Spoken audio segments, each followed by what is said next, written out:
Hello, sharpshooters! Welcome to the Holy Shoot Podcast, a podcast that is all about the world of professional wrestling. I am your host, Broderick, and joining me are... Hi, it's Jason. Hey, this is Chen. Guys, how you doing? Oh, an Enzo reference to kick us off. I'm doing I'll tell you how I'm doing. Right God. now, I just got home from work. We're Skyping to do this podcast. I'm seeing both your faces when I really should be seeing Brienne of Tarts and Daenerys Targaryen's beautiful faces. But I'm seeing both of your crusty faces right now. Crusty faces coming from you. Alright. Coming from you. I'm the most fresh-faced out of a lot of you. I'll be catching up on Game of Thrones on Tuesday, I think. I sacrificed it so we could do this pod and talk about our Mania week. I'm watching it after this podcast. I was going to get up this morning, really early to watch it, but I was like, you know what? I am so jet lagged still that I need sleep. It's really bad for me. But Jason, who won the poll? Brod, who won the poll? You put a poll on social. It was who would win in a fight, the Mountain and Braun. The Mountain. I'm very disappointed. So the Mountain was smashing the results. I didn't know there'd been a comeback. Everyone voted for the Mountain. Oh. Hey, on the show so far, the Mountain's still getting a push. Keep in mind, I haven't seen the new episode, so Braun's push is whatever happens is gone, disappeared, evaporated. Sean, what were you about to say to me? Look. Oh yeah. So as I was gonna say, Jason, I won't ruin this. Because I'm watching the episode straight after this. I won't say anything to you as long as you bend the knee. Kinky. Bend the knee. Fair enough. Jason, how are you? Yeah. I'm good. Bit of a busy day at work. Took up a lot of my time. Lots of phone calls. Lots of progress. We'll call it that. Progress. Progressive day. Ah. Well, I'm looking forward to chatting about wrestling. Yeah, same here, and I won't waste any of our time. So anyway, on today's show, Jason and I will continue to talk about WrestleMania experiences, this time outside of WrestleMania 35. If you want to hear our WrestleMania 35 experience, then listen to our last podcast. But here, Chen will be asking us about what it was like to attend Takeover, Axxess, Wrestlecon, indie shows, Raw after Mania, and NYC in general. So shall we get onto that straight after this musical interlude? Pancake robot is coming to town. He's mixing up the batter and he's laying it down. Buttermilk, blueberry, chocolate chip. 50 million pancakes he's gonna flip. All you can eat, yum yum. All you can eat, yum yum. The pancake. Alright, so guys, you both had the pleasure of actually going to WrestleMania this year.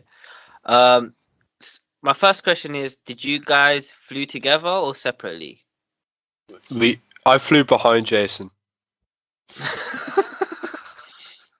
That is factually correct. That's factually correct. He did fly behind me for the whole 8 hours. And what airlines did you guys use? Virgin. Virgin Atlantic. Me and Broad together with a few of the other guys. One of the guys flew out separately later on, but the rest of us all flew on the same flight. So we had to get there in the morning, get a beer at the airport, get on the plane. Yeah, it was kind of like that plane ride from hell back in 2002, I think. Jason was playing the role of Mr. Perfect. I was playing the role of JBL. A couple of other mates were playing Ric Flair and Vince McMahon. It was all good. It was quite cool because there was a lot of people at the airport with wrestling T-shirts, and on the plane you could tell it was a Mania flight. Yeah, loads of people in New York for that. Did you recommend Virgin Airlines for next time you go to New York? For anyone who wants to go to New York? Good flight, lots of movies to watch. I watched Bumblebee. I got to see John Cena in Bumblebee, so that was my start of my wrestling experience, I guess. I didn't watch anything wrestling related. I don't think I watched Vice. That Spider-Man animated film, and Searching. All three reasonable films, so check them out. Yeah, this is a film podcast, guys, not a wrestling podcast, as you can tell. It's a film and airline podcast. Hey, we just need to... our viewers may want to know what the best choices are out there, airline-wise, so you're helping them, Brod. You're helping them, okay? So what did you guys do? You guys didn't get the package deal, right? Of the hotels and the WrestleMania. We put it together ourselves and saved a good bit of money. I think we did it on a good budget and still got really good seats because we booked Mania, NXT, then I think Raw, then Axxess all separately, and we booked. So you didn't get a hotel. No, we wanted to hang out somewhere cool, and we got recommended that Brooklyn was a place to be, and we found a cool, like quite hipster area, and it was really convenient then to get to Raw and NXT because it was just a couple of subway stops. And so you landed on the Wednesday as well when you flew out? Yeah, so we got there Wednesday afternoon and jumped in a car. After we cleared customs, we jumped in a car, got straight to Brooklyn. Straight to Brooklyn. Who took the best bedroom when you got to the Airbnb? I think I did. I pulled rank for organising it. And yeah. The fact that I also knew I'd have to share the Queen bed at some point with Dave when he stayed for the night after Mania. So I said, look. I was really jealous. Rod just wanted to share the Queen bed or Dave? Both. And did you guys arrive in the evening or was it like during the day? No, we landed in the middle of the afternoon. So by the time we got to the Airbnb, it was around 4:30, I think. And so we just dropped our stuff off, chilled out a bit, I think, and then we headed out for a bit of a walk around. Yeah, that's pretty much it. Like, walked around. We went to a barbecue joint. That was really nice. And yeah, just chilled for a bit, really. Meet anyone interesting, like wrestling fans that day or anything? Not on the first night. There wasn't really, where we were was slightly enough away. There wasn't really many wrestling fans around where we were, but we knew we were just around the corner from it if we wanted to find them. Yeah, we're a few blocks away from that Barclays Centre that evening, so yeah. And besides, there was nothing happening that evening, so fans were still arriving at that point. So no one got crazy on the first night. The first night is a bit of an endurance, right? You've got to just stay up because it's a really long day. So I think we all stayed up till about midnight, and then it was like, right, we managed to hit a few bars, found an interesting brewery bar, and then it's like, right, let's get to bed so we can get up tomorrow and be on New York time. These guys are amateurs, but claim to be party people. Trust me, I've done the flight to America a few times. You just have to stay up as late as you can that first night so that you can adjust, and then you're good for the rest of the partying. All right, moving on to Thursday, which was the 4th of April. What did you guys do? I think that was our tourist day, really. So no real wrestling to talk about on that day, but Brod and I and a bunch of guys, we walked over Brooklyn Bridge, and then actually one of the guys went off to meet Sasha Banks at a signing which she was doing at a Foot Locker, but the rest of us split up and went into smaller groups to try out some pizza, I think, look at some amusement stuff. We went and checked out the Vessel, which is an amazing thing that you can climb. Oh yeah, that was yeah. So I went to New York in September, and they were still doing the finishing touches on that building, and I thought, wow, when that building is finally done, it's finally complete, it's gonna look amazing. But you lot saw the finished product. Yeah, we climbed it. I really recommend it. It's free to do. You just have to book in advance. So if you're going to New York, it's well. Oh, so you can't just walk in there. You have to actually book. You just have to book like an hour slot. You can just do it on your phone and book a slot and turn up. So you just have to book in advance to make sure you can get in. You can probably turn up, book it, and walk in, but you have to have something to show them. And it's quite cool because it's at the end of the High Line, so you can do that, then walk the High Line, which is the raised train line, but you can now walk for about 1.5 miles down into Manhattan. Did you guys drink or anything when you're up there, or no? There's nothing up there in terms of. There's no bar or anything. No bar. No. We had a good day, and then we finished that kind of day really in a really cool. I think we're at Chelsea Village, and we went to see some stand-up comedy. So we saw, I think is it Michelle Wolf? I think that's her name. It was Michelle Wolf. Yeah. Donald Trump's hater. She's got a Netflix series. She's really funny. So we sat in this really fun comedy place and watched about 8 different stand-ups. And I drank a couple of cocktails and got a little bit tipsy and had a good time. My word of advice is do not heckle. Yeah. Brod heckled. Brod heckled. A guy asked if there was any Trump supporters, and Brod decided to be the only person to cheer and say yes. And the fact he was the only person. For the record. Brod is not actually a Trump supporter, but he wanted attention. And as an Englishman saying he was the Trump supporter, it meant he got some abuse and interaction. Yeah, the words, and I quote, were used by the Master of Ceremonies. He just went, "You, sir, are a fucking dickhead." Because he's like, I was expecting someone from Carolina, but you, sir, you're a fucking dickhead coming from London saying that. Did the car turn on you? Wait, Did the crowd turn on you? No. To be fair, like the MC came up afterwards.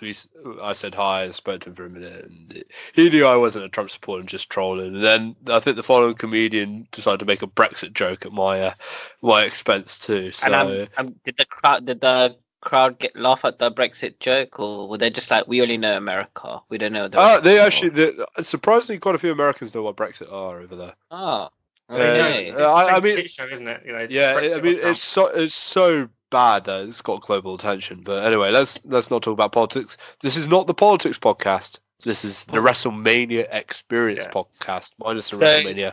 So that was the highlight of Thursday. Then you guys recommend the comedy show? Absolutely. Yeah. Comedy Village. I can't remember what it is, but it's on the Instagram. It's a comedy cellar at Village Underground, I think. They got like a couple of venues around Greenwich Village, I think it was.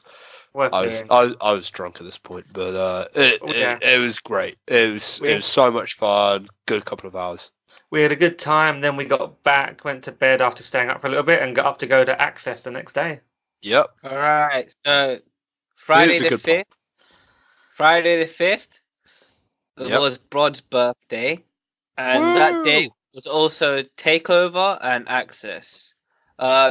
Before we talk about Takeover and your birthday, Brod, how you celebrated, tell the audience what Axxess is, basically.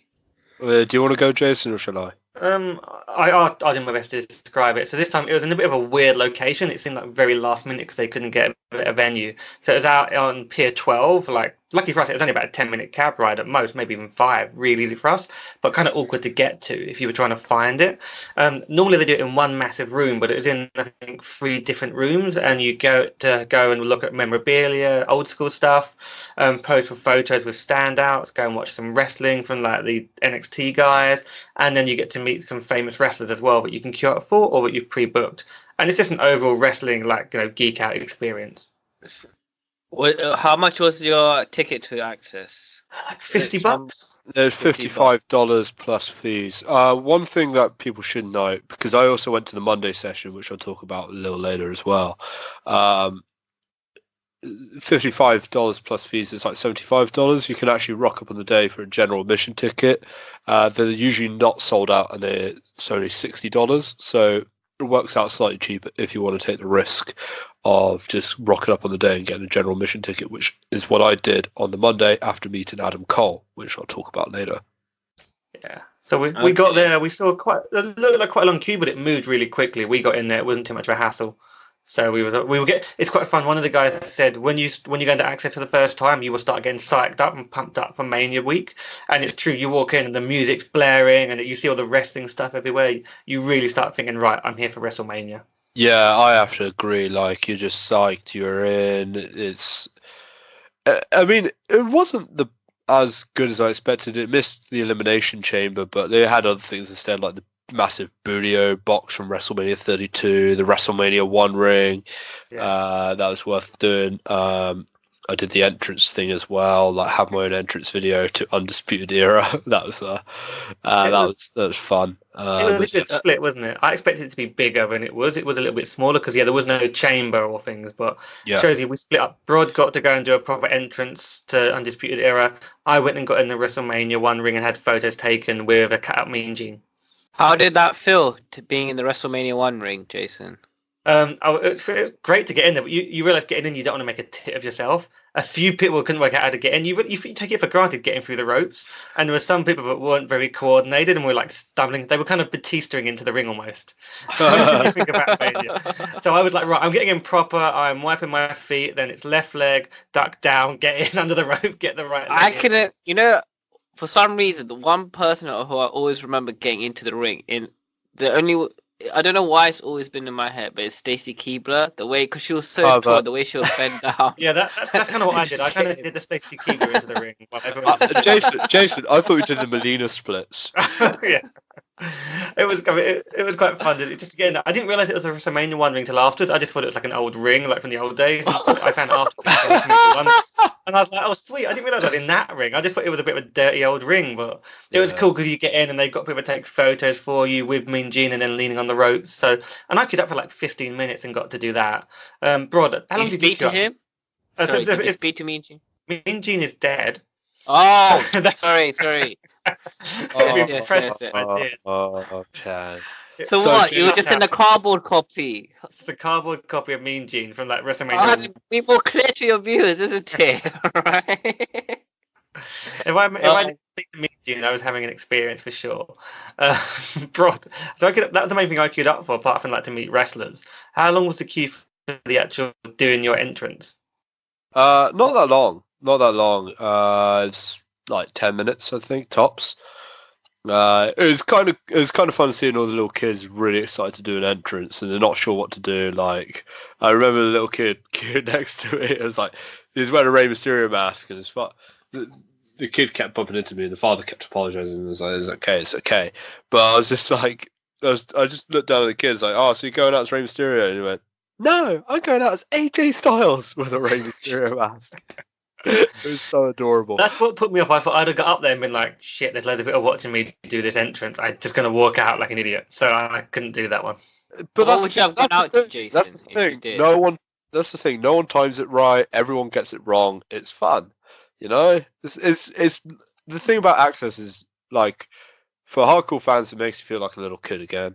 For kids, it's just a great experience, full stop. So, you know, I recommend it, and that's why I went to do it twice. I mean, whatever, because Brod had bought himself one of the replica Universal belts, so he got to play that like a guitar, like Kyle O'Reilly does. So he had a prop to make it work. Yeah, it's on the Twitter feed if you want to look, guys, at Holy Shoot Pod. I can imagine Jason going out to the Bella theme song. You know. So, oh my god, that's a horrifying image. Jason, we don't want to look or touch, but God, that would be a strange thing to do. I'm just realising the movements now. God. You can look, but you can't touch. That's the kind of fun. That's the kind of like interactive stuff you got to do. So, did you buy anything that day apart from Brod? You just said you bought the title. Brod threw his money on the table. Yeah, I bought a toy title. I don't know why, to be honest. It's kicking about somewhere. I'll drag it out. Brod said he doesn't know why. He kept playing with that the whole time, and as if for a birthday present, I gave him my little kid's women's title that I've been waving around for a laugh. So he then had two belts and was wearing both of them. Yeah, he doesn't know why he bought the belt. Yeah, pretty much. I just wanted a Universal title. Like, I'm the only person who likes the Universal Championship. So anyway, yeah, for me, just to go through the merch I bought, because I bought shit. On that day. Oh, well, okay. I bought a program because I just buy programs. They're not even that good, but I just bought a program. I bought a football jersey, which is important for in a minute. And I think I bought a WrestleMania I Was There t-shirt. I can't remember. No, I bought an NXT Takeover New York I Was There t-shirt on that day as well. But that was bought at the Superstore, which is separate, except it's part of Axxess. But yeah, that was huge, and that was good fun too. But should we... Jason, should we move on to talk about the wrestlers we met that day? Yeah, I mean, so I think you went off to queue for a little while to meet 3 hours. Brod was in the queue for like 2, 3. Was it really 3 hours in total by the time you were in that queue? Yep. Well, no, 2.5 hours. We got there half an hour late. Were you on your own, or? No, I was with one of my good friends, Arjun. I'm sure he doesn't mind me mentioning his name. So basically, I have a couple of good stories here. So me and Arjun, we decided to queue to meet Shinsuke Nakamura, who is alongside Cedric Alexander and Dana Brooke. But the reason why we queued is for Nakamura. And the thing is, with Axxess, for those who don't know, is you get 4 hours for the session. First 2 hours will be a certain set of superstars you queue up for, and then they switch over at 3 o'clock. So unfortunately, because of the queue was so long, we didn't meet Nakamura, so it became Rowan, Nikki Cross, and the NXT UK Tag Team Champions, Zach Gibson and James Drake, which is fine. More on that later. But meanwhile, during the switchover, I see Lacey. We were standing right by where some of the wrestlers were coming out for like some of the photo shoots. So there's two sets. There was photo shoots and there was like autograph signers, and those are the autograph signers. So Lacey Evans, Brutus Beefcake, and Sergeant Slaughter come out at the same time. And Lacey Evans, I put my arm out for a high five, but Lacey Evans notices me, right? and she, this is really bad. She notices me and she just looks and she sees an opportunity, and I'm like, oh, Lacey Evans noticed me, cool. She comes over with a hand like like a lady, like she does with the fans on the entrance ramp, and she actually sticks out her hand, and I'm like, oh Christ, I have to play on with this. So I take her hand like from the bottom, and I go and lean to kiss, and she pulls away and calls me a nasty and walks off. And unfortunately, did you get footage of it? No, unfortunately not. Like because my mate who was also there, he was just shell shocked that this was happening. It was just like, oh my god, Lacey Evans just did that to you. And, like, it's funny. Arjun doesn't cope well under pressure. I think I realised during God the week. damn it!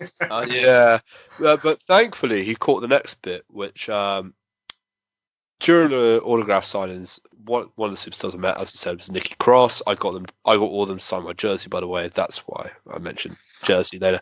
And I casually mentioned to Nikki Cross it was my birthday. I don't even know why. I wasn't planning to. Just like, oh yeah, just thought I'd come down to Axxess on birthday. And she's like, it's your birthday? Your birthday? I can't do a Scottish female accent. It's like, what's your name? It's like, Broderick. And then she just gets up and is like, hey everybody, it's Broderick's birthday, let's all sing happy birthday. And it's like 100 people still in the queue left, so everyone is singing happy birthday. And thankfully Arjun caught the footage, but that was like a really stunning moment for me. It nearly brought a tear to my eye, but I'm soulless. But yeah, it was quite funny that Rowan was sticking his thumbs down being a heel for the entire part, and then Nikki Cross looks over and she just goes at the end of it, oh shut up. And then, so yeah, that was crazy. Just yeah, that really made my Mania experience weirdly.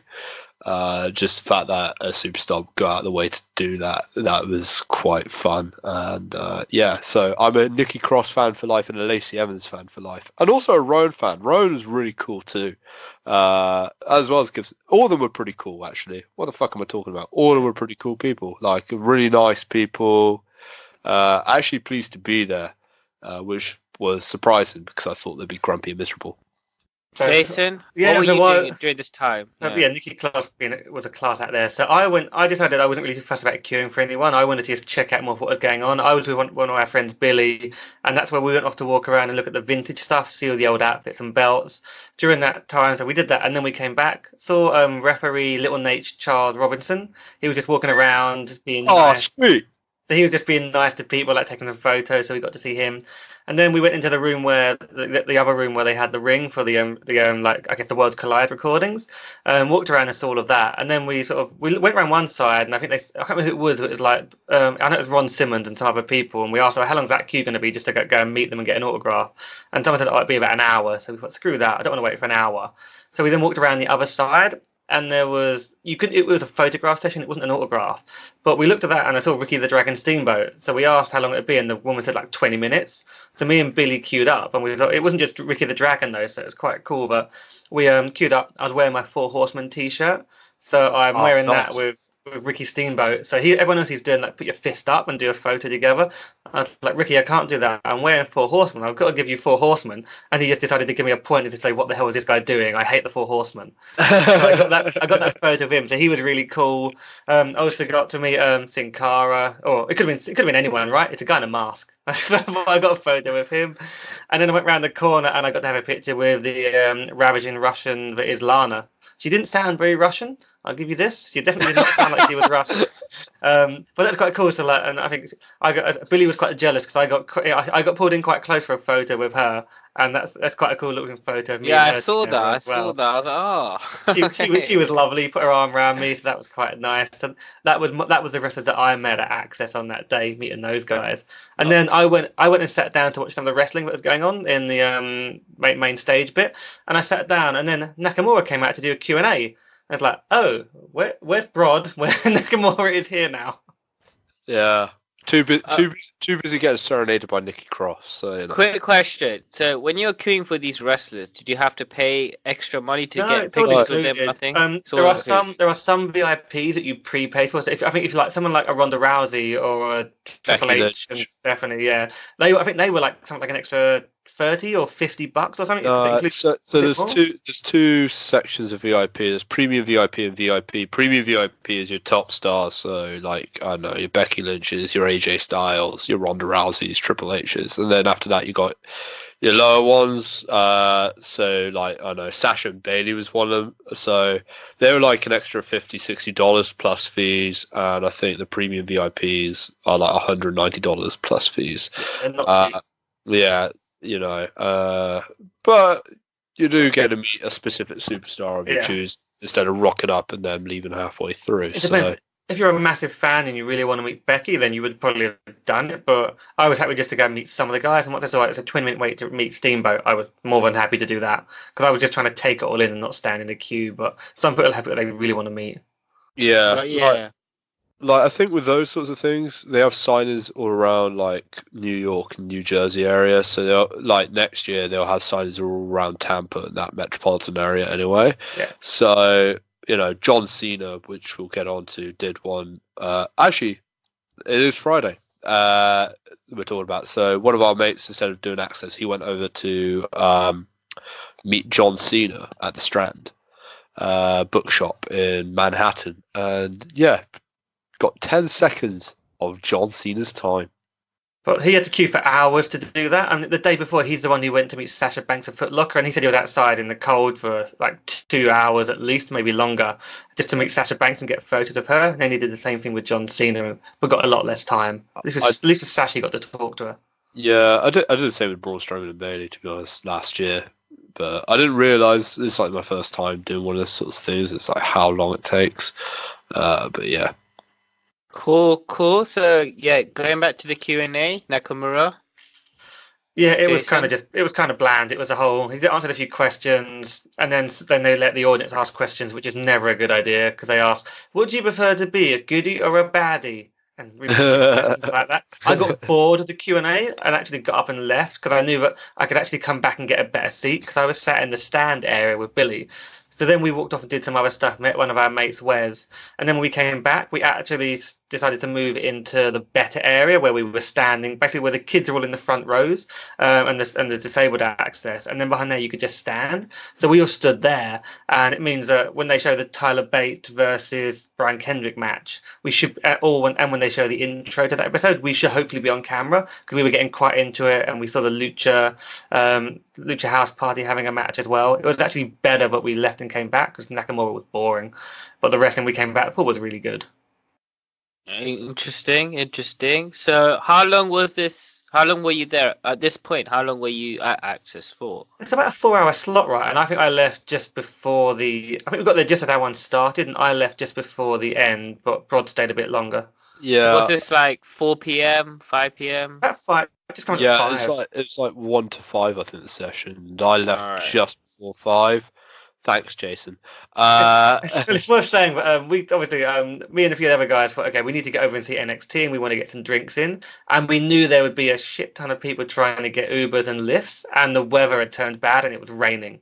So we thought, well, these guys are going to be a good half hour, and they're going to want to go back and drop their stuff. You know why? Because the Earth doesn't give a shit about Brod on his birthday. It just wants to make everything rain and be thunderous. But we knew it was going to be another half an hour or so, and they were going to want to drop their stuff off. So we were like, we want to get beer. We're going. Oh, so you went back home? So yeah, me and Arjun was like, we're never going to get a lift, so we'll just walk it. It'll be easier. It's only half an hour walk. Yeah, I forgot Red Hook is where Taz is from. Taz is a tough dude. You understand why when you walk through Red Hook. Not a great area at all. That's all I can say. That gives an idea of how bad Axxess was organised, but they put it right next to a pretty ropey area with nowhere else to go. Yeah, it's like you needed to get a lift. That's why they organised like a really bad shuttle bus service between there and the Barclays Centre. But all's well that ends well. Got back fine, dropped off my stuff, went to Takeover, and yeah. And worth saying, so that Brod got his first set of signatures there on his football jersey. So he had his first 4 signatures. Yep. That'll come back later. Yeah, we'll come back to the second Axxess session on Monday. But yeah. So yeah, I headed over to the Barclays Centre with a couple of other guys, and we found this German bar with loads of nice beer in it and full of some wrestling fans to hang out in before the show. Did you meet anyone like how were the wrestling fans like all over the world It or? was mainly American. A lot of like Americans. I didn't really chat to anyone. It wasn't American or English, to be honest. I'm trying to think if there's anyone else I spoke to. I chatted to a few English guys, but then lots of like American people. But yeah, that's it. Bro, were you talking, or were you just like screaming? Were you doing Triple H poses, or were you just hyped up? It was your birthday after all. I wasn't there. I don't think I got there. You missed the bar. We went to the same bar afterwards, but you missed it beforehand. Yeah. I can't remember what happened in between going my Airbnb and Barclays. I think I just went straight to the Barclays Centre. Yeah, Arjun had issues with his tickets. I think you guys got messed around a bit and just went straight to the centre and saw some of the dark wrestling. Yeah. We saw because you arrived just for Takeover. And I saw the end of Jackson Ryder versus Oni Lorcan, I think, and Candice LeRae versus Aaliyah. How was that match? Candice's match. Aaliyah's improving. I mean, it's taken a long time, but she is improving. So, that's a point of developmental. Candice doesn't need to improve in the ring. That much is said. But it is a developmental match. I'm pleased for Aaliyah that she got to do an arena show for once. Yeah, because how many people are at the Barclays Centre? Was it about 16,000? Yeah, I would say about that. Yeah, around it's somewhere between 15 and 20,000. I would say definitely. Yeah. That's a good sized crowd. And where you were sitting for Takeover in the row, were you like in the middle or the edge? We were in the top tier by the entrance ramp. Okay. We had an aisle. I think the seats were pretty sweet considering everything. You had a good view. Yeah, wherever you sat in the Barclays Centre, you would have a good view. Nothing was obstructed. You had the jumbotron covering all four sides, so it didn't matter. You would see it. Whatever action was happening, and it was fine. The seats were fine, but it's all about the wrestling at the end of the day. Yeah, this was our wrestling show. I think we couldn't quite. I think we were kind of in line with the Titantron, right? Weren't we? So you couldn't quite see what was on the screen, but you could see them all coming out and then yeah. So basically, you how to put it? Where Velveteen Dream was on the bed, we were in line with Velveteen Dream. Yeah, good point. Oh, okay. So I think that's the best way to put it, but right at the top on the left-hand side. Yeah. So I got in there a few minutes before the main show started, had a beer with me ready to go with my $17 beer. Yeah, that was $17. Yeah. It's the most expensive beers I had in New York was at the Barclays Centre. And it was out of a can. Yeah, it was canned beer. Hell. And it was basically they only had some lagers. I think the best option was a Mondello. Yeah. Well, good thing you pre-drank before the show. Yeah, I'm glad I went to the German bar and had a couple of really nice beers beforehand, so I was I had a buzz on. Yeah, I wasn't too fussed, to be honest. I was there for the wrestling, not for the beer. Me and Wes were drinking Too Sweet Action, or Sweet Action, but it became Too Sweet Action. Were you not wearing your Boozer Club tops? No, I saved Boozer Club for... What night? I don't know where. Did I wear Boozer? No, I did wear Boozer Club, didn't I? I think. Yeah, I was wearing Boozer Club on Axxess. I don't remember. No, Boozer Club was Wrestlecon. I can't remember. I saved Boozer Club for Wrestlecon. Yeah, I think it was Wrestlecon. Yeah. Anyway, we'll talk a bit. But yeah, let's take over. So, what was your favorite match? The main event. The main event. It was without doubt. Good. I mean, it was really good. I mean, I said this to the guys. I really enjoyed the main event, but I have an issue with Chat of Free Falls where the first two falls are kind of redundant because it's going to absurd. It's the greatest match in WWE history. It was a really good match. I'm going to probably go and rewatch it, but it lacks drama for me because of the fact that I know the first two don't matter, and they're kind of drama. And the heel will always get the first fall, and then the face will make a comeback. It's the formula of a 2 out of 3 falls match, and also it means that they get pinned a lot easier than normal. I mean, I enjoyed the match. Don't get me wrong, and I loved the third fall. That was amazing. Exactly. That's all that matters. That's all that matters is a build. But I have to say, but I'm also a massive Velveteen Dream mark, and I love Pete Dunne. So both of those matches were awesome as well. I enjoyed. During the Pete Dunne Walter match, every time Pete Dunne hit Walter, we changed it to "Have it, you slag." Every time we slapped it. So I'll be honest, that was my least favorite match. It wasn't the worst match. The worst match was the women's fatal 4-way. I say worst match. Every match was at least 4 stars in my opinion. What was your toilet break match? Did you have one? There was no, I wet myself. I think I ran to the loo at one point. I didn't miss everything. Luckily, it wasn't like the Barclays. It wasn't like the MetLife where there had been queues and you had to run around. It was a bit easier to just find a loo quickly after a match and get back when they were doing like some promo videos. I think I'm just going to say my favourite match was Velveteen Dream and Matt Riddle because it was just I enjoyed all of them. That's the one I remember the most because it was just fun. So I wanted to ask during the tag match, wasn't there like something going on in the crowd? So I mean, I haven't watched this back yet on TV to understand, but this is I think Broad made reference to this on the Mania show about that bright light that blinded like a good chunk of the audience for the whole AJ Randy Orton match. During the tag match, as the arena was filling out, there was Broad, what were the chants? Fuck that light, fuck that light, fuck that light. Turn the light off. Yeah. Turn the light off. And this was due to where they had the rigging for the lights all around the ring. All of them were about the same brightness, apart from this one bulb, which was like 3 times the brightness. Same with Raw as well. It wasn't as bad at Raw, I think, but at NXT it was so bright, but people just couldn't see. So it was some really weird. It didn't distract you lot. It didn't distract you lot. We're like, what the hell's going on? At least we can understand. Like, it wouldn't. The light didn't affect us. That fuck that light chant. We didn't understand. We didn't know how bad it was. Yeah.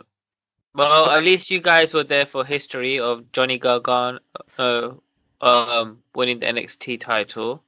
Yeah, I mean, Takeover was amazing. No doubt. I mean, it's probably the best in terms of match quality, not what the show means, but in terms of match quality, it was definitely the best Takeover of all time. I mean, I think it might have been the most fun show I went to because Mania, like we enjoyed, but it was a bit of a slog. Whereas this was turn up, know you're going to get 3 hours of great wrestling, and it's not too far to get home, and you can go for drinks afterwards.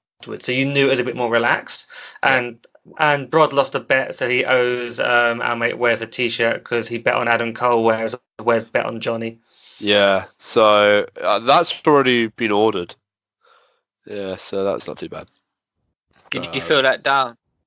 No, to be honest, I wanted Johnny Gargano to win, so as far as I'm concerned, 20 quid down the drain is not too bad. Like, I mean, if Adam Cole won, I would have wanted Johnny Gargano t-shirt, but you know, I got the victory though. At the end, I got the victory, but you'll find out when we talk about Monday. So the only negative thing about your birthday was you lost a bet, but I nearly died in Red Hook, but yeah.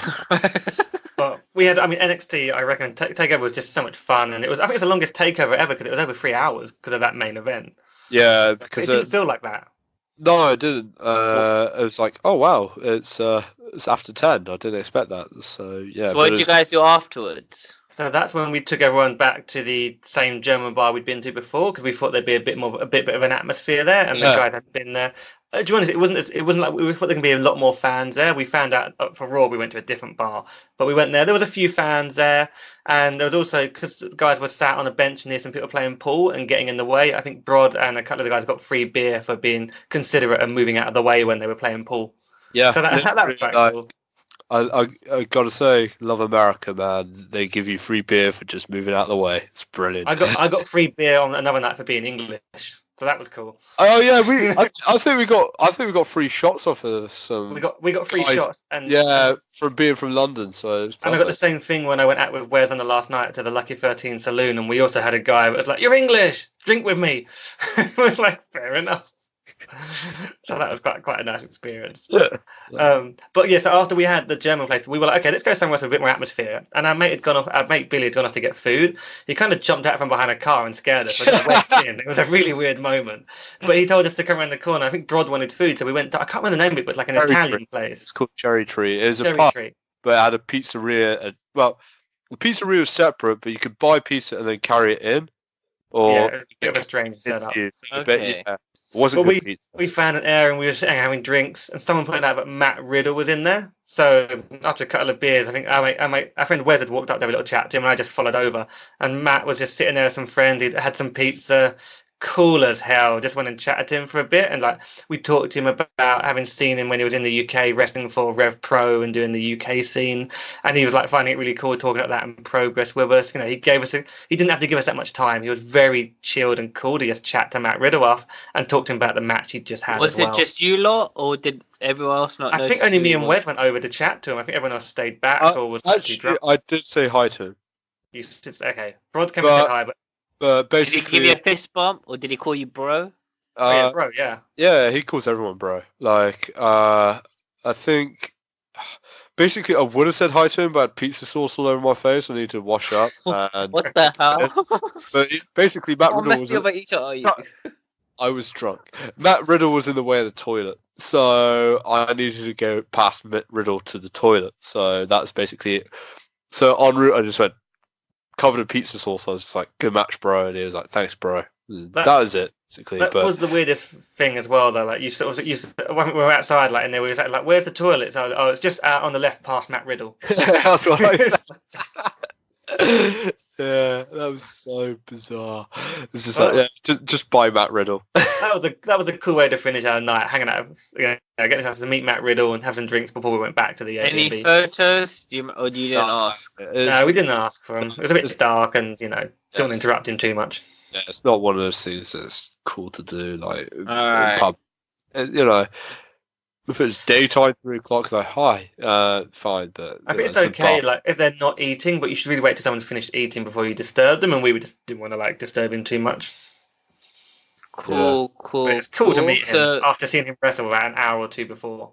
So that was your Friday done then, pretty much. Yeah. Back at our place, I think, for a couple of drinks and then bed. I lost track of time. We kept getting back really late, but it was so easy to get back from there. Just jump in a lift or walk it or whatever. And it's like you got used to getting to bed at like 2 to anytime from 2 to 5 in the morning. Yeah. I got up at 6 a.m. every morning, unfortunately. So that wasn't great. So moving on to Saturday. WrestleCon. Yeah, Saturday 6th. So you did WrestleCon and Pancakes and Piledrivers? Yep, Pancakes and Piledrivers. So this was talk about WrestleCon first, yeah. Actually, Pancakes and Piledrivers technically came first. They're part of the same building. So basically, what we did was we bought tickets to Pancakes and Piledrivers, and that means we got free access to WrestleCon. And it kind of worked out similar sort of price, so it was actually good value. So we went to Pancakes and Piledrivers 3. Very catchy tune about all you can eat, yum yum. That really annoyed Jason. I got into it. I sent you the lyrics later on when I was walking around on my own because it popped into my head. Yeah, I know. It was just like, is Jason drunk already? It's only 3 in the afternoon.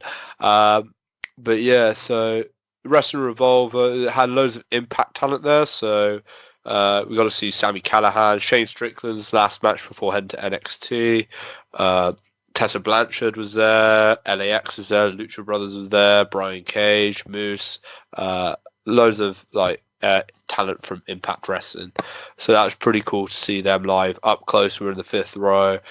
It was in the ballroom at the Midtown Hilton in Manhattan on 6th Avenue, which is like a really, really nice hotel, really nice location to have professional wrestling. I've got to say that. And it was a really good event in general, I would say. Pancakes and Piledrivers was fun. How much did you spend? Just so our viewers know if they want to go attend it. I can't remember. It's like $50 for a ticket. WrestleCon on its own was I think $35. But Pancakes and Piledrivers was $50. So you thought, well, for $15, I get to go to the show. It's worth saying that not everyone got there at the same time. A few of the guys had gone off ahead, like Brod. I was not quite up to speed after a late night, so I caught them up. I don't know, about half an hour or so later or 40 minutes later and missed the start of the show. And then another guy turned up about half an hour after that. So some of us missed the show, so I missed the chance to see David Starr, which I was hoping to see. Yeah, that was probably the best technical match, David Starr versus Moose versus Brian Cage. I think that was pretty fun.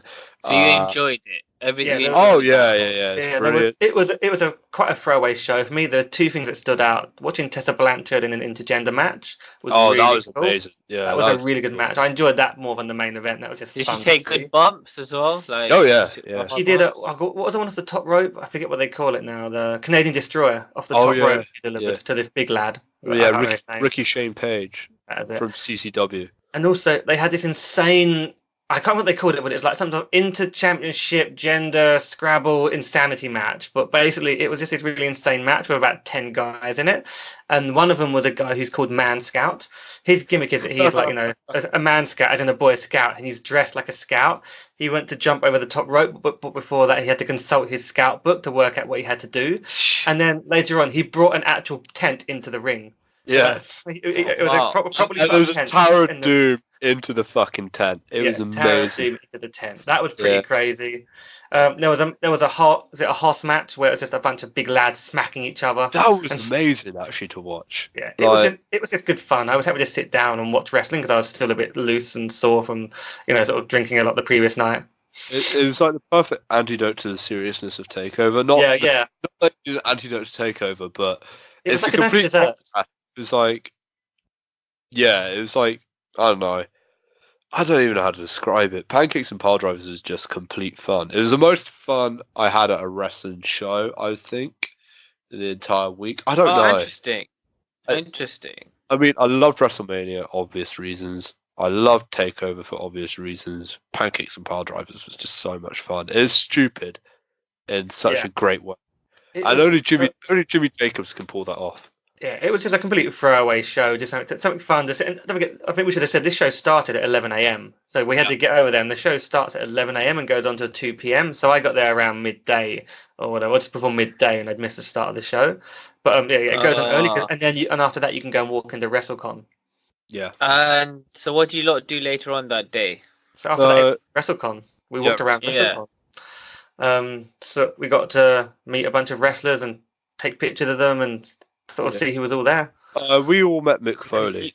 Yeah, that's the highlight. Oh, right. So you lot didn't bother going to the Hall of Fame, right, that day? So we kept this as busy. I mean, that was in the afternoon, right? So the Pancakes finished at like 2, and then we went to WrestleCon and walked around, and we all queued up together towards the end to have pictures of Mick Foley. One of our mates, Arjun, went and met Rob Van Dam. Wes has loved Gail Kim for years, so he went and had a picture taken with her.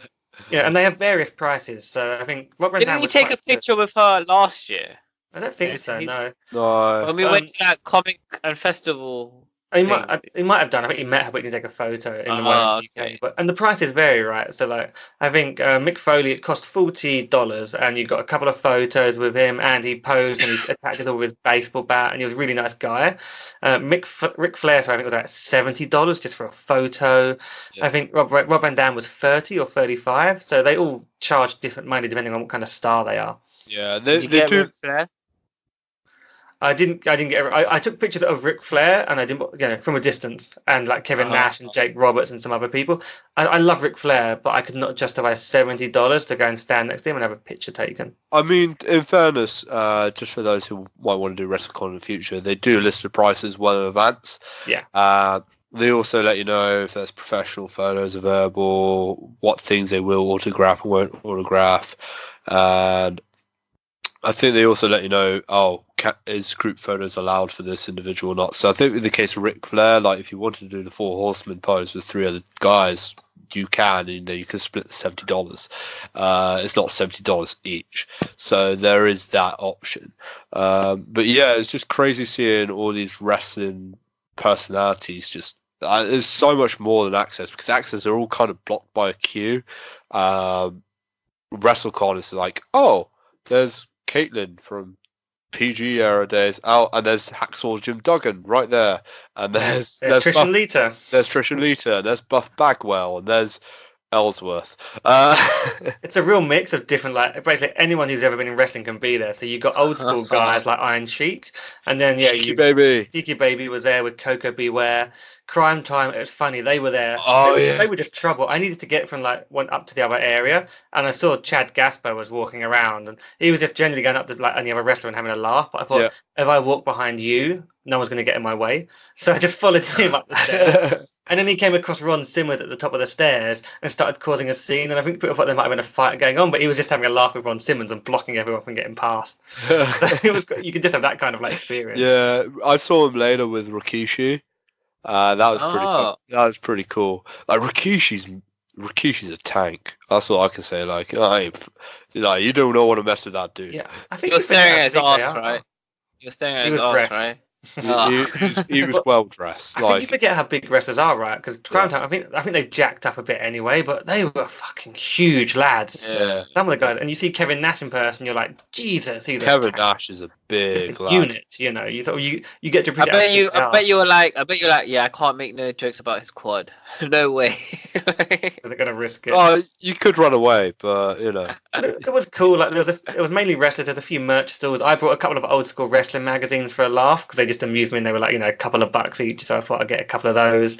There was some guy selling a wrestling role playing dice game or card game.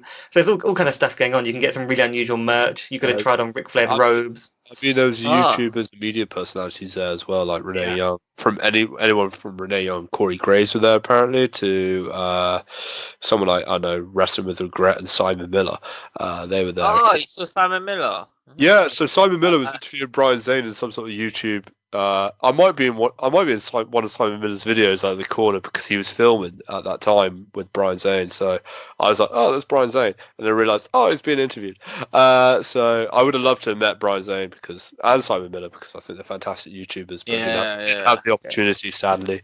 I spent most of my time queuing for Foley, but I was kind of glad because Mick is lovely. I think he was kind of drunk, but he was lovely. I went off and walked around for a bit, bought the magazines, came back, and just joined the queue next to Brod and the other guys. So I was like, I think that worked out well for me. Yeah, I was that guy. You're that dick. To be honest, there was a woman in front of us who was doing the exact same thing. So. Yeah, it's quite cool. I mean, we all got the photos. We all got to shake hands with him. You got the photo of you doing the bang bang guns, and then he had a rubber baseball bat and a barbed wire. Luckily, it wasn't the real thing, but he really pushed it hard into your head, and you had like the indent of the fake spikes. Yeah. And everyone I chose to struggle, so I was struggling with it, trying to pull him off and put it off. Yeah, he even drew blood on some people's, like fake blood, obviously. But, drew fake blood on people's eyes and stuff. Yeah, that was really fun. Nice. So that was cool. He was taunting me, I think, as well, a bit earlier. Yeah, I mean, it's like, dude. So stop. I recommend going to Wrestlecon. Like, you don't have to spend much money. You can just walk around looking at people if you want, or you can just meet a couple of legends or go to a show. So we did that, and then we stepped out, and there was some Scottish Day parade. So Brod was quite happy, and we were watching the Tartan Day. Tartan. We were watching all the bagpipes and drums, and everyone walking up and down. It made it hard to get anywhere because it was outside the hotel, but that was quite fun to see before we went off to do other things. But Did you go out that night or party hard? That was our quiet night, wasn't it? We went out, but we didn't go crazy. We just stayed local, went and got some food, and went to a couple of bars. Yeah, I did go to the bar around the area around the Barclays Centre because I wanted a cheap Giants jersey or cheap Brooklyn Nets jersey. I couldn't find one. They had a sporting goods store. And around about that time, Bret Hart got attacked. Yeah, so Brod went missing for a bit, and then Bret Hart got attacked. We heard on the grapevine. You're like, where is Brod? Where is Brod? Yeah, so. To be honest, I think the one thing that I kind of wish I saw, thinking about it now, was the Madison Square Garden show with New Japan and Ring of Honor. I don't know why. Oh, yeah, that was there. I know you wanted to see Jay White, I wanted to see. I also wanted to see Jay White lose his title, but I don't think he would. Since he did, I was like, I could have watched Jay White lose his title, and watch Enzo and Cass interrupt as well, but. Never mind. We went around Madison Square Garden on the first tourist day, and we ended up sort of sitting in a rooftop bar right next to it for a bit when we were taking a break. So we'd seen the setup for the G1 and the posters outside. But for me, it was a wrestle. I was pacing my wrestling. I think that might have been too much because that was a long show as well. Yeah. Apparently it was ridiculously long. G1 And you already went to Wrestlecon that day, right? Yeah. So apparently G1 went until midnight. So yeah. So we just paced ourselves throughout the day essentially. Well, they are coming to London. No. We forgot another story, Mr. Norris. Oh yes, Cat's Delicatessen. So after Wrestlecon, we went to go to the legendary Cat's Delicatessen, which we've been told about by a few people. It's where they filmed that fake orgasm scene from When Harry Met Sally. It's been in Impractical Great Jokers, movie. When Great Man movie. Met Food, Great loads movie. of stuff. So we were WrestleMania 21 promo between Kurt Angle and Christy Hemme too, doing the exact same thing as There When you Harry go. Met Sally. So we were queuing up to get our legendary like Reuben's sandwiches, and who Was did it we? a long queue? Was it a long queue? It was 'Cause it is a pretty. famous It wasn't too bad, but Jason, finish the story. there's a lot of people queuing up. So there's lots of stands. You just have to queue up, get it, and go and grab a seat and sit down. Look around at all the autographs that are on the walls and the signed photos. But while we were standing up to get our stuff, who's walking out? So who did we see last night having dinner, and who have we seen today having lunch? Matt fucking Riddle. So we're standing there queuing up, and we look around. We're like Matt, and he turned around and. A couple of guys are convinced he recognised us because me and Wes were the ones having a chat to him. He gave us a nod like, "Oh hey," and then did the bro thing at us. So we were like going, "Bro," and it was like quite a Do you cool think moment. he remembered you, or was it I like? don't know. I mean, he might have just done the reaction, but my mate Wes was convinced he remembered us because not many wrestlers actually stopped to chat to him. To be honest, he did smile like sort of. I recognise you guys, so yeah, I think he did. To be fair. all I know There's is he that was Scottish prick with this, the pizza sauce all over his mouth from last night. at this point he was stalking us. He's finding all the places we want to go for food. It was getting a bit silly. But it's quite cool to see Matt Riddle. Yeah, that was, as we stopped, we've got some legendary, amazing food. And again, meet Matt Riddle. So you recommend the restaurant in general? Yeah. If you're in New York, it's one of those ones, it's on the to-do list. You have to do it. You have to go in there and Manhattan? get Is it Manhattan? Yeah, in Manhattan. Lower East Side. Yeah, Lower East Side. And you get the sandwich and the side of pickles, and you can grab a beer or a soft drink and just pull up a table. And it's legendary. You'll see signed photos of like all these Hollywood legends everywhere. And Goldberg. And Goldberg. Goldberg. But yeah, we did that. I forgot we did that. We did that and looked around a couple of places before we went for our locals Saturday night, and then obviously we didn't want to go crazy on Saturday because we knew Sunday was going to be a long day with Mania. So we've already discussed about Mania, so we don't need to go into it. Check out the Mania episode for that. We covered that in some detail already, and the good and the bad, but ultimately a once in a lifetime. Could you guys sleep that night, that Saturday night? Were you just so excited for Mania? We were quite sleep. To be honest, we were quite exhausted, so yeah.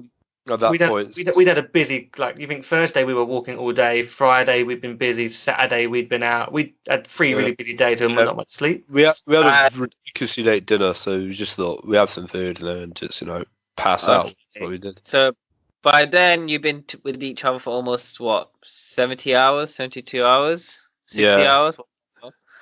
Was there any cracks in the faction starting to happen? Could you not stand one another? I think it worked okay. I mean, I think everyone got a bit annoyed at each other at some point, but I think we made it all quite clear to each other. Just do what you want. You were like, I'm the captain now, weren't you? Well, I think on the shut up, Irish. Before we went to Axxess, we went out and grabbed breakfast. And I said, guys, because we've got about an hour, I'm going to go and check out this cemetery in Brooklyn, which is really I'm quite interested in that kind of stuff, looking at the architecture and the statues. And like, guys, if you don't want to come, don't come. But the guys all decided they wanted to come along with me, and we had I think they enjoyed it. But some guys, like Brod, went off and did his own thing a couple of times and said, I'm going here, do you want to come along? I was like, I might catch you up. So we just did it that way. So we made it clear no one was forced to do anything. Yeah, you have to do it that way. That's good. That's good. How was the cemetery? Oh, it's the highest point in Brooklyn, so you can get really good views over to Manhattan as well. It was dead. Mm. Why didn't you go at night time, or was it not open at night? It's just the way we ended up going for breakfast. Yeah. And we've got an hour or so spare before we go to Axxess. I'm going to go and check this out. Yeah, it was actually really nice. We could have shot a great vignette. For this podcast. Us in the dark, in the graveyard. Some Bray Wyatt type of thing. But Chen, you weren't in New York, so neither was Chris. So we were there enjoying WrestleMania live. Yeah. So So Sunday was Mania. We covered that, and we got to bed at 5 a.m. And then Monday, I had a lie-in because I was tired, and Brod hadn't gone out drinking like I had after Mania. So Brod got up early. Yeah, and I decided, fuck it, I want to meet Adam Cole. So I left later than I wanted to. On your own? Yeah. I went on my own. I took a lift down back to Axxess because fuck walking there. Fuck Red Hook, seriously. So I decided to take a lift there, and I thought, I'm gonna be like one of the last few in the queue to meet Adam Cole. So did you have to? Sorry to interrupt. Did you have to buy another ticket for Axxess as well? So For this day? Okay, so to explain, there's 3 wrestling superstores. There's one in MetLife Stadium, there's one at the Barclays Center, and there's one at where Axxess was. And the Axxess one was a bigger one. And on I think Friday, Saturday, Monday, they had 3 separate signs that you could go for free. So you didn't have to do Axxess. You could go like at a certain time. I think Friday was the Usos, which I didn't meet. Saturday was someone else, and Monday, Adam Cole was doing the signs on Monday. It was originally supposed to be Alexa Bliss, but she decided to pull out. So it was Adam Cole, and I was like, you know what? I want to meet Adam Cole. So that's what I did. So I got down just in time to be one of the last few in the queue to meet Adam Cole. Got to shake his hand, and literally had the worst photograph ever taken. But yeah, so Didn't you make a child cry? What? What? Didn't you get the last ticket? Oh yes, this is brilliant. I didn't make a child cry. It wasn't my fault. Basically, how to explain? So at this point, they said no more wristbands, and I got the last wristband because I was the last person to queue up. And there's a spoiled little brat behind me who was like 14, 15. It was like 14. It was 13, 14, I would say. And he was there with his dad or stepdad or uncle. I don't give a fuck. But he was spoiled to fuck. And he's like, oh my God, I can't believe I don't get to meet Adam Cole. I told you we should have left an hour earlier. I told you we should have left an hour earlier. He's having a fucking breakdown. Everyone's staring. Everyone is staring, I'm guessing. No, like literally, very few people gave a fuck. Were you looking at him? Were you looking at him, or did you have your back towards him? I had my back towards him. I'm not engaging because he'll be like trying to snatch my wristband off because I'm the last fucking person to get a wristband. I don't think they quite knew I was the last person to get a wristband. Thankfully for the little shit, he got his wristband and he got to meet Adam Cole. And he was behind me, I think, in the queue, and it's all fine. They miscounted. Instead, it was like 200, it's 300. So anyway, but yeah, in Jason's words, I made a kid cry. WrestleMania moment secured. And yeah, the Adam Cole picture, the cameraman didn't line you up properly, it looked like, but you still got to meet Adam Cole and get another signature on that jersey. Yeah, so basically I just told Adam Cole that match with Johnny Gargano was like one of the best birthday gifts you could ever give me. It's like, cheers, dude, happy belated birthday, did the pose. Yeah, really bad photography.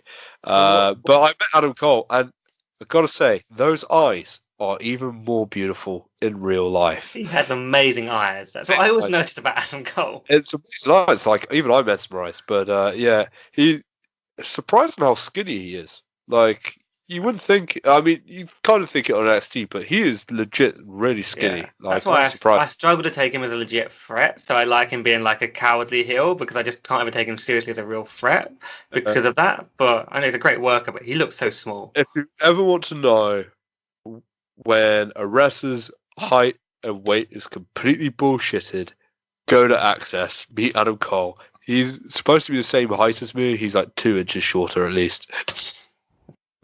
Cool. Jason, what were you doing at this time? Just recovering? I was having a bit of a lie-in because, I think I had definitely had a few pints and Jaegers in the early hours of Sunday morning in that bar. And I think we came back and I had another beer when I got back. I'm not sure. It was one of those kind of with the guys that were sort of staying up late. But I actually, because this was the day after Mania, I got up with my friend Dave, who helps run the Watch Wrestling London group. We co-run that. And it's the first time I've actually had to meet his wife and his baby because they were also in town where he was staying in Connecticut for the actual week and just came in for Mania.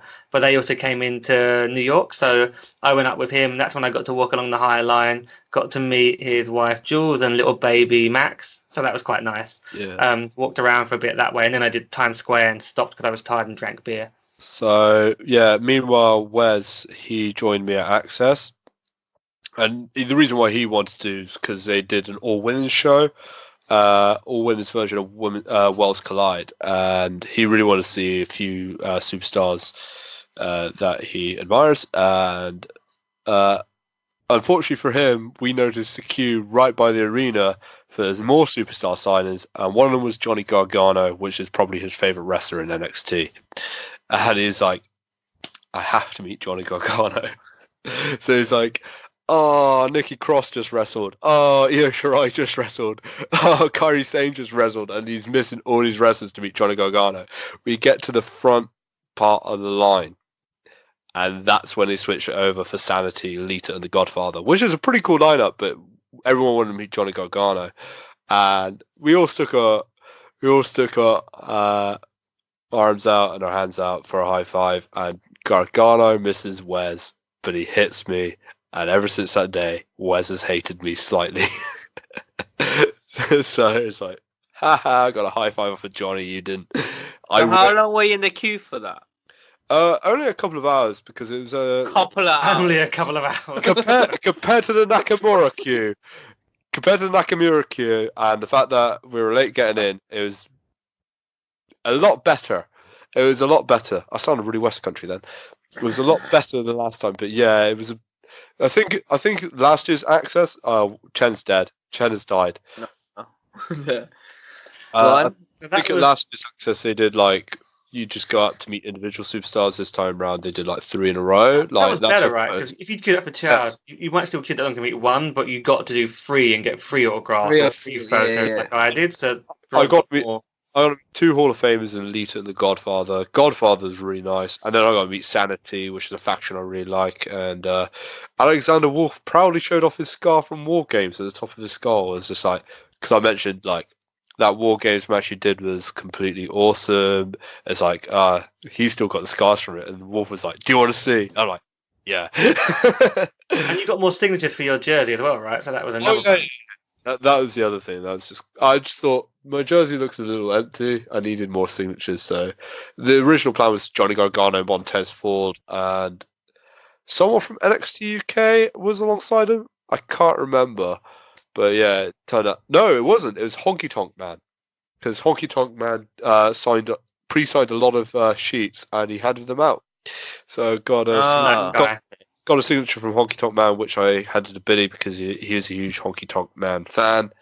So a fan of that era. So I just gave it to him instead because Honky Tonk Man doesn't really mean much to me, if I'm honest. So yeah, but oh man, that was fun. And then I managed to catch the end of Sonya Deville versus Io Shirai at Worlds Collide. How was that match? I only caught the end. I walked around a bit more, and I think. That would have been a match I would love to have seen. So they're all going to be on the network, so I'm looking forward to watching them. It'll be on the network. It'll probably be the main event. Yeah, and it was good to watch both superstars live and up close. I think both of them are really good. Io Shirai doesn't need to be told that she's really good. She is really good. But Sonya Deville, it's amazing how much she's improved over the past 2 years. She's always been good.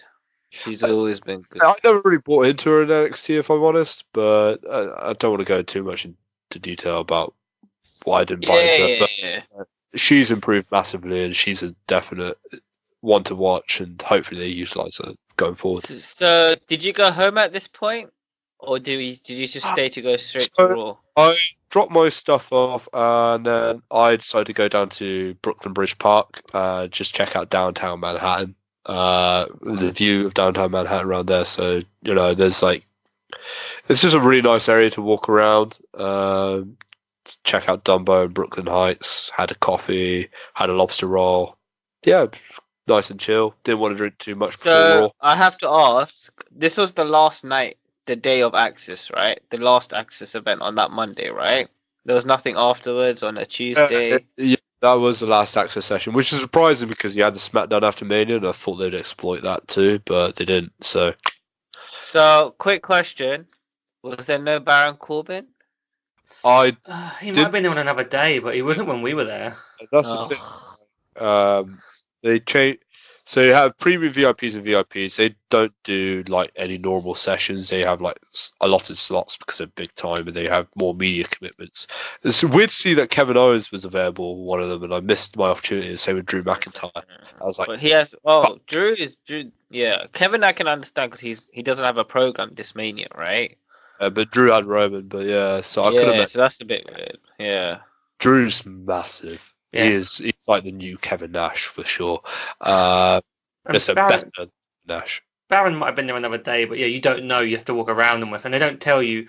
Even when Broad would win in the line, waiting for like Johnny and people, until they change them out, you don't know who's taking their place. Yeah. Oh, okay. Yeah. So going to Raw, how was that? Raw after Mania. Did you enjoy it? Yeah, it's cool. I mean, I got back from my day walking around and sort of chilled out for a bit because I just needed to. And then I went and met a couple of the guys at Daily Pie. I recommend going there. Like Arjun is our food fanatic in the group. It was on his list of places we had to go because of the story behind it. Just does the most amazing slices of pie. So I stopped there and had a bit of pie and ice cream in their garden before making my way over to Raw. So that was quite nice to sort of stop. Was it quite affordable? Was it expensive? Yeah, I can't. It's not expensive. It's just a slice of pie and a beer. It was like $10 or $11 or something. Not much at all. It was very, very fair. And I had rhubarb and strawberry pie. It was good. Sounds delicious. Then made my way over to Raw. Yeah. And was the Raw after Mania crowd and all hyped up? I think a couple of things. We deliberately missed main event because like who gives a damn about main event? You know, in terms of the matches that are on there. So we got there in time. Oh, that comes on before Raw. Yeah, they take main event for half an hour. Yeah, before Raw. Things to note about it. I mean, we went in a different way and got in really quickly. At least I did with Arjun that I was with. We got in. Went and grabbed a drink, but our seats were. We probably had better seats in terms of like directly behind the hard cam, but a bit like in terms of the high area. But the seats were like, it was quite scary getting to your seat because there's so little room to walk along, and the seats are quite low. So you thought if you weren't careful, you could have tumbled forward over all the people in front of you. So you kind of got to your seat and thought, right, I'm going to sit here for a good like 2 hours, and then I'm only going to get up once, and sat there, enjoyed a really good show. The one time I chose to get up was when Elias was setting up, and of course I heard him say "dead man." It's like I'm queuing for a beer. It's like, oh no, better go back. And I'll explain a bit more of that story in a minute because it's quite a funny one. But yeah, that's what we were saying. To be honest, I thought Raw after Mania was an extreme disappointment. Yeah, I went there. I would have liked to have a nice. It was only the ending that went off the rails for me. I was enjoying the whole show until that last 15 minutes. I thought the show was fine. Like nothing of note really happened except for the debut of Lars Sullivan. Really, I expected an interference during the Seth Kofi match, so I was like, this match is meaningless heading into it, and I was proven right. I was hoping Undisputed Era would debut, or someone else would debut, or someone other than the Bar. Who I think it was the Bar that was the issue. If it had been someone else, it would have been more acceptable. It was the Bar. Like even if it was someone like, I don't know, Roman Reigns turning heel or Drew McIntyre beating the crap out of Seth Rollins, that set up a program. This didn't set up anything. It was just a throwaway. You got to see Alexa Bliss wrestle. I don't care. I've seen Alexa Bliss wrestle. She's average. Next. It's probably worth saying, like, you know, everyone's talking about how crazy the Raw crowd is the night after Mania. I think general consensus of this was quite a well-behaved crowd for most of the night. We cheered who were meant to cheer. You know, the New Day come out, everyone had a laugh when Big E did the splits, and they cheered him. They got the beach balls out for Aleister Black and Ricochet's match, though, which I didn't approve of. Like, out of all the matches. They must have only been a couple because it wasn't that noticeable. I noticed a couple during that match, and to be honest, I didn't want to hijack the show anyway, but I thought it'd be more fun, and it wasn't. It really wasn't, and the most fun I had was just booing the main event. So, we did all the right kind of cheers and boos. I mean, it was fun just to do because everyone was in on it. You know, there was no real like turning it the wrong way. But it was when the Bar hit the ring in the main event that they lost the crowd completely. I've watched some of the highlights online since, and I don't know if they did it live, but on the highlights, WWE has clearly sweetened the crowd noise because there was a hell of a lot of constant AEW chants. There was a lot of booing. Even when Kofi tried to start a New Day Rocks chant with the hand clapping, it just became AEW. And lots of booing, CM Punk chants. That's when the Beach Balls came out, and you know you saw Cesaro. Did you take part in the CM Punk chants? Yep. Yeah, I mean, at that point, they lost the crowd. The crowd was like, "We've been well behaved, and you've ruined it by doing this with the bar." We knew the match was going to be like interference, but we would have expected something like maybe Lars interfering in the main event, or someone, or some other sort of big interesting thing happened. But the fact it was the bar made everyone go, "Oh fuck, Teddy Long's going to come out and make it a tag match, isn't he?" Yeah. Well, at least you got to see Undertaker. So tell us about that. I was going to say before that. So that's when I was. Me and Wes went to get a beer. We thought it was a break to go, and we were queuing up. And you heard Elias doing his little promo, and he said, "The next person to interrupt me is a dead man." And we were in the queue, and everyone looked at her like, "We're getting Undertaker." And even the guys behind the counter serving beer, one of them freaked out. He's like, "Oh my god!" And so he went running from behind the stall. And we just got a beer. So I was like, "Mate, can I just leave him here?" And we went up the first like stairway we could find back up to watch it as like the dongs started. So we got to see the Undertaker's entrance along with some freaking out staff from the Barclays Centre. And then I went back. That was quite cool to be able to see that moment. I mean, I've seen Taker many years ago at the Earl's Court in London many years ago. So to see this one happen was fun. Yeah, it just added to the fun of it. To be honest, I've seen Undertaker wrestle Jamie Noble. I didn't need it. I enjoy it. It was fun. It was, there's not going to be many chances to see the Undertaker going forward. Like in terms of how many appearances he'll make if you're not in Saudi Arabia. So it was quite cool to see. To be fair, it was cool to see him in a non-Saudi Arabia appearance. Yeah, that was a dick, but I don't care. I enjoyed it. I mean, it was a good show overall. I was having fun with that included. I mean, the Becky Lynch segment was great. The opening segment was really great. Like, the stuff that Xavier Woods and Big E was doing, Seth Rollins' music was hilarious, and splits as well. I thought that was genius. So I love New Day. I didn't want to boo the main event, but it was just utter dog shit, and it had to be found out. But the one thing I will say is, and it's great that they put this up on WWE's YouTube channel. And I think this really should have closed out the show, just something genuine and honest. And that was basically Dean Ambrose leaving. I think that was a really good moment. So, that was good. Like that was as a person who loved the Shield in their first run, that tugged at the heartstrings slightly. And most of the crowd stayed for that because often put a lead during the main event. But when Seth was clearly going to bring out Dean, people hung around so they could see that last Shield moment. So it wasn't announced that they were gonna do something after the show. No, basically Seth kind of in character, acknowledging the crowd booing it all, said, "Yeah, I'm also really pissed off that the bar ruined the main event." And the sort of, that wasn't a great way to end the show, but in storyline, it's also the reason you booed. But he used that to say, "We're not ending it like that. I'm bringing out the other guys," kind of thing, and they had their little moment. That's cool. That's cool. I wish Dean Ambrose did wrestle at Mania, but. We got to see him get beat up by Bobby Lashley. That was quite funny. That little moment where, Bobby Lashley says, "I'll be looking after your wife," and the whole crowd. Oh yeah, that was the best line Bobby Lashley ever delivered. Yeah, he delivered it so well, and Dean's reactions, we were like, "Oh, this is on." So that was a fun moment as well. But yeah, I mean, what did you do after Raw then? So after Raw, after we seemed to choose the wrong bar after NXT, even though we ended up meeting Matt Riddle, we went to McMahon's, which is the one that all the wrestlers fans go to, and you queue up to get in because it's a bit busy. Got our drinks in. There's 2 levels of it. It was full of wrestling fans, so it had a real atmosphere. Although you really partied hard. Well, it's funny because that was the last night you knew you could go for it because it was a Monday. It wasn't like the night we had to fly the next day and we had no major plans, so we were there. But there were some guys. There was quite a few people there that seemed to be watching basketball, but it was an important game. And they had no idea that there was about to be like a couple of hundred wrestling fans invading the bar and then making it so they couldn't move and get drinks or food anymore just chanting and shouting around them. It was a college basketball final. Some people invested in it and they were like, a few guys were like, "Oh, I chose the wrong moment to go to the bar." It went to overtime as well, so that's why loads of people invested in it. Then they all kind of cleared out afterwards, it seemed, because they realised there was no point hanging around. That was cool. So that's where we had a few drinks and we met some American lads who, again, it was the whole, "Oh, you guys are English," and we're having a chat to them, and they were clearly out for a good time, so they brought us shots of Jaeger to have with them. And then there was this lovely guy that had about 6 proper high-end expensive belts that he had on a table upstairs, and he let everyone hang around and take pictures with them. So we got pictures of us all with all these high-end proper world titles. Yeah, except for me, I love these. And the creepy what? He told you come upstairs. You can take a picture with my belts. Is that what he said? We were downstairs, right, and it seemed to quieten down a bit. And then I think someone went investigated, and we saw that it's because all the wrestling fans had moved upstairs to the upstairs bar, and that's where we found that guy with the belts. Yeah. And Rod, you had your picture with some of them. Yeah, I had my picture with the IC title. Like not the one that they currently have in the old school one, but the one used during the Attitude and Ruthless Aggression era. It's one of my favorite. Outside of the Undisputed Championship, it's my favorite championship. So I was like, I have to take a photo with that. I just have to be a nerd. And then I challenged one of our friends who looks like James, who looks a bit like Steve Blackman, to an IC title match, and then the bouncer got in the way. So, oh, this guy was really nice. I think his name was Dave, and but he comes to a lot of these kind of events, and he brings his belts, and these are the kind of belts that are worth thousands of dollars.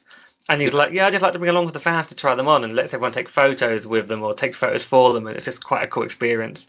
So we just hang out there. He was worried that I was going to take it because I was walking around the IC title for a really long time. I said to him, you're really trusting to like bring all these belts to a bar with it drunk and trust them all to not take your belts. But apparently it's never happened. So it's quite cool. Yeah. Okay, so that was a fun night. Yeah, but they shut the place down early. They seemed to shut it at like 2 a.m. I think they shut it early because they just wanted all the wrestling fans out. So from there, we left and we jumped in a car to a place that I wanted to go called Buttermilk Bar, where it had loads of old school fruit machines, including the old school WWF Royal Rumble pinball machine. Yeah, that was fun. So we had a play on that and did some like the shooting games that were there. It was a really fun dive bar. You know, we got there and the bar staff were outside smoking and said, "Oh, just see what beers you want. I'll be in a minute." And meanwhile, we just walked around checking out all the toys they had. So that was quite a fun way to sort of finish things off. And we were hammered by then. Yeah, I was really plastered. You managed to get home okay, or did you split up? Well, from there we could just walk back as well because we got the cab back to Buttermilk. From there, it was just a walk around the corner back to our place. Yeah. You don't remember much of carry. That's it. We decided to go to a diner to get food. Then realised no one actually wanted food apart from one guy. So then we all left, and instead we went to a sort of 7-Eleven, where Broad brought slices of pizza, and our mate Wes bought every single packet of crisps they had, and we bought some beers because that seemed like a sensible idea. And then we went back to the apartment. Yeah, and I fell asleep straight after. So not a great idea. Well, moving on to Tuesday, what did you guys do? No wrestling. Tuesday was a bit of recovery after a big night.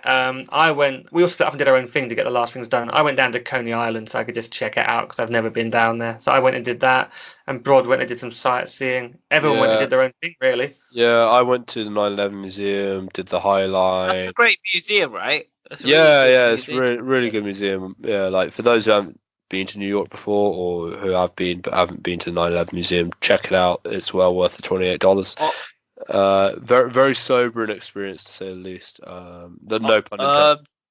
I had a final wrestling experience, but what? it was the last thing I did. So let's just. I don't know. Was there anything else you wanted to ask first, Chen?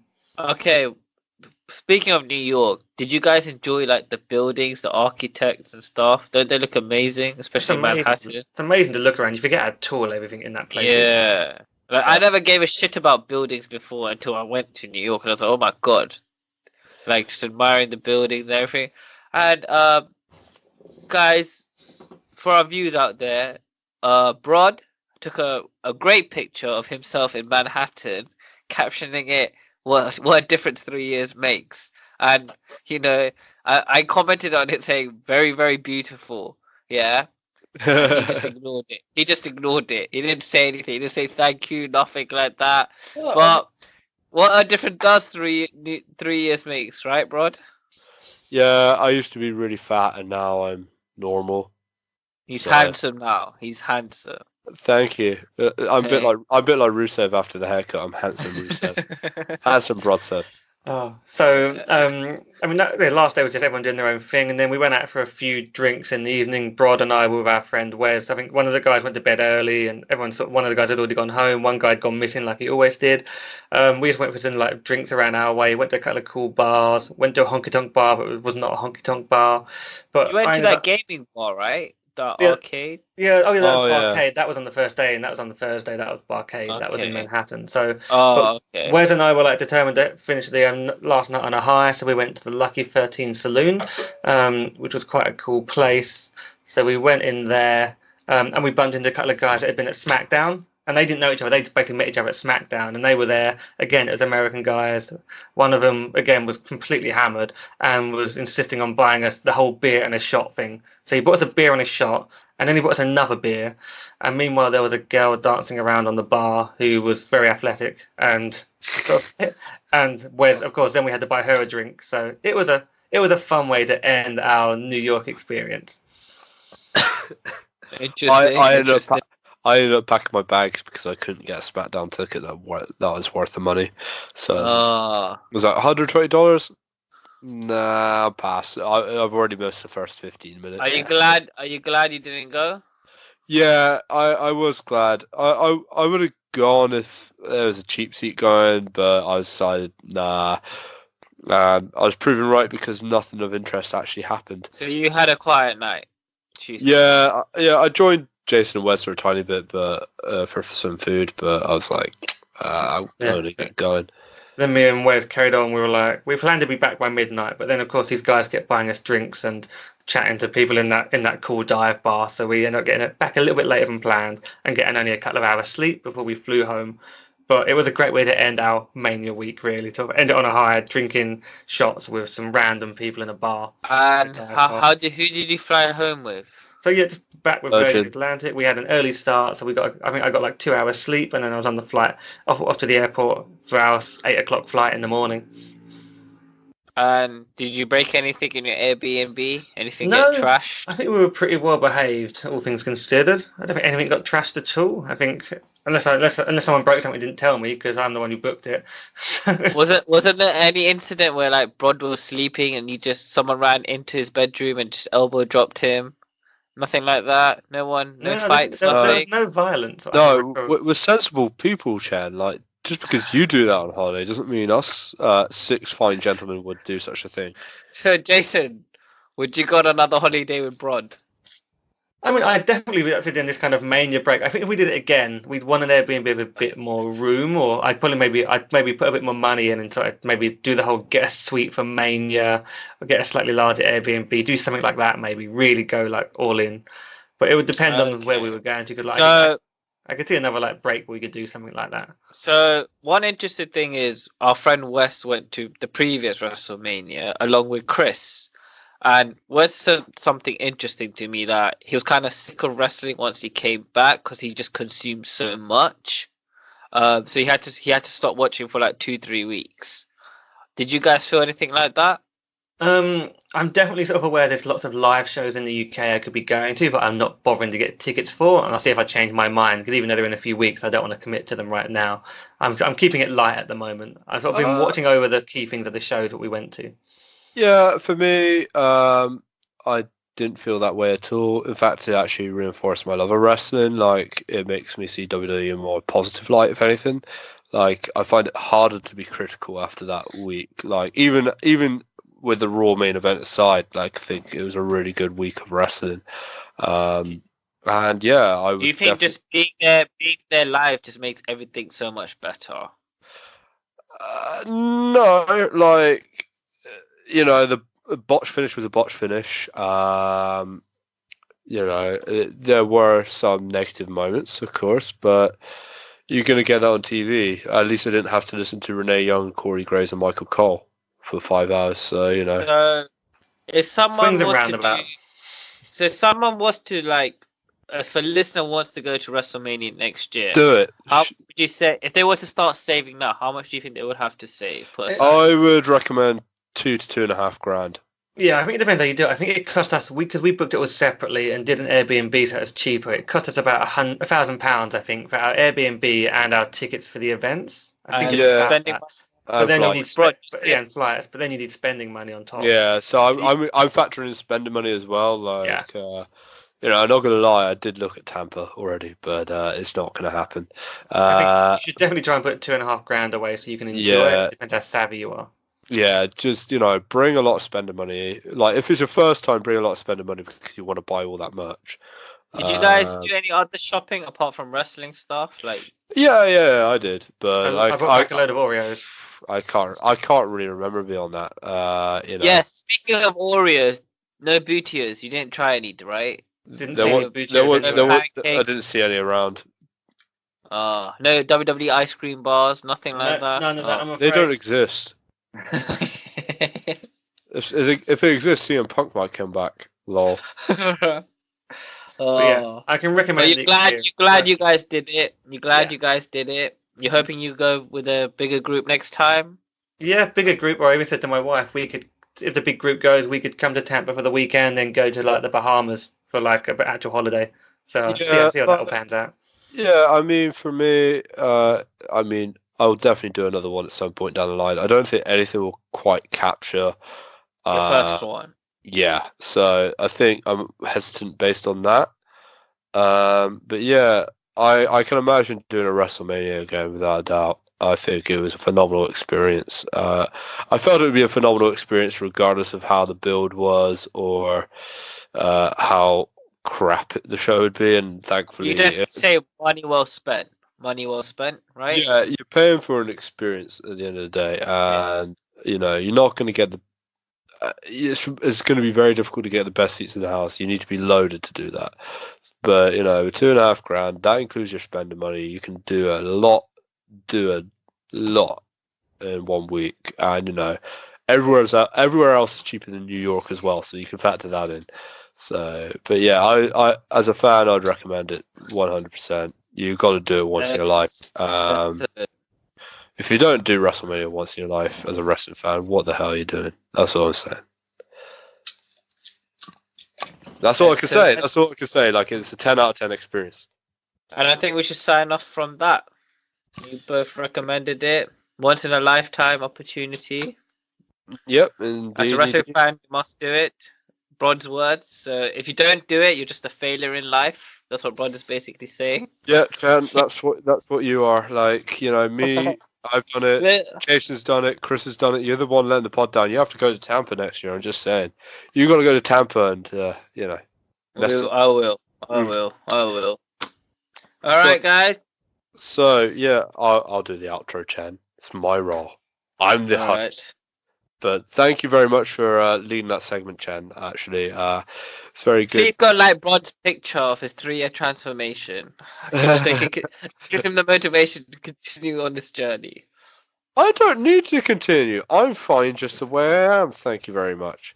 But anyway, Drew McIntyre level, yeah. Okay. Yeah, I wish. But anyway, thanks, guys. Coming up next week, we'll be doing our very first fantasy draft in honor of the yearly tradition that is the Superstar Shake-Up. In the meantime, make sure you give us a subscribe if you haven't already, of course, and leave us a glowing review if you love us. As well as that, you should like us on Facebook and follow us on Twitter at HolyShootPod. Anyway, that is the bottom line, because this pod said so. Pancake robot, come and get 'em while they're hot. The pancake robot is coming to town. He's mixing up the batter and he's laying it down. Buttermilk, blueberry, chocolate chip. 50 million pancakes he's gonna flip. All you can eat, yum yum. All you can eat, yum yum. The pancake robot is coming to town. All you can eat, yum yum. All you can eat, yum yum. It's a pancake explosion. Come and party down. Pancake robot, come and get 'em while they're hot. The pancake robot is here at last. His flapjacks are flying supersonic. Hey you, if you like the podcast, then remember to like the Holy Shoot Wrestling Podcast on Facebook and follow us on Twitter at HolyShootPod. Do it!